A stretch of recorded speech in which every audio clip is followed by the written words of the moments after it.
ससुर से मोर गाँव हो गाँव हो गाँव हो।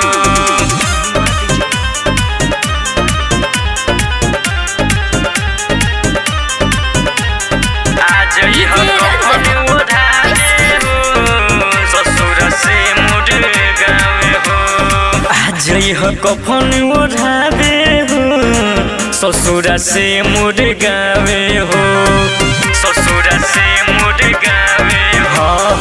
आज यह कफन ओढ़ावे हो ससुर से मोर गाँव हो। बस हमर लाश जाई आ झूठहू के असुआ बहावे हो बहावे हो। आज यह कफन ओढ़ावे हो ससुर से मोर गाँव हो। आज यह कफन ओढ़ावे हो ससुर से मोर गाँव हो। बस हमर लाश जाई आ झूठहू के असुआ बहावे हो बहावे हो। आज यह कफन ओढ़ावे हो ससुर से मोर गाँव हो। आज यह कफन ओढ़ावे हो ससुर से मोर गाँव हो ससुर से मोर गाँव हो गाँव हो गाँव हो।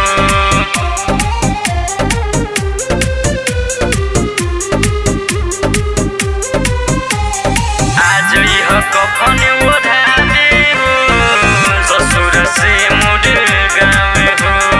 आज यह कफन ओढ़ावे हो ससुर से मोर गाँव हो।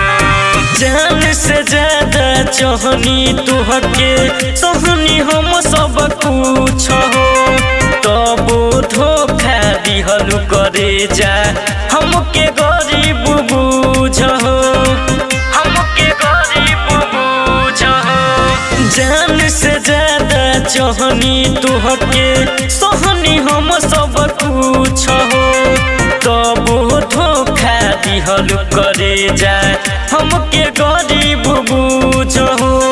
जिंदगी हमर नाश होई जिंदगी हमर नाश होई आई कर फायदा उठावे हो उठावे हो। आज यह कफन ओढ़ावे हो ससुर से मोर गाँव हो। आज यह कफन ओढ़ावे हो ससुर से मोर गाँव हो ससुर से मोर गाँव हो गाँव हो गाँव हो।